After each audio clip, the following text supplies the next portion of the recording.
এই পাত্র নির্বাচনের জন্য ম্যাট্রিমোনিয়াল কি কেন আপনি বেছে নিলেন? এখানে জয়েন করলে তারা হচ্ছে মনের মতো পাত্র খুঁজে পাবে। আমার 2020 সালে বিয়ে হয়েছিল এবং 20 সালেই 1 মাসের মাথাতেই ডিভোর্স হয়ে গেছে। বিয়েটা হচ্ছিল আমার ঘটকের মাধ্যমে। আমার মা হচ্ছে তাকে বিশ্বাস করে না দেখেই না শুনেই বিয়েটা দিয়েছিল।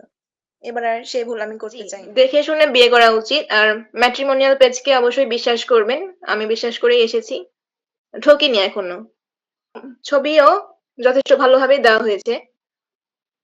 আর ফোন নাম্বার তারপরে আরো যা যা আছে হাইড রাখা হয়েছে। গুরুত্বপূর্ণ ২ টা পয়েন্ট বলেছেন। এক হচ্ছে ফোন নাম্বার হাইড থাকবে, সেকেন্ডলি হচ্ছে মানে পছন্দের বাইরে কোন পাত্র আপনাকে অযথা কল করে বিরক্ত করতে পারবে না।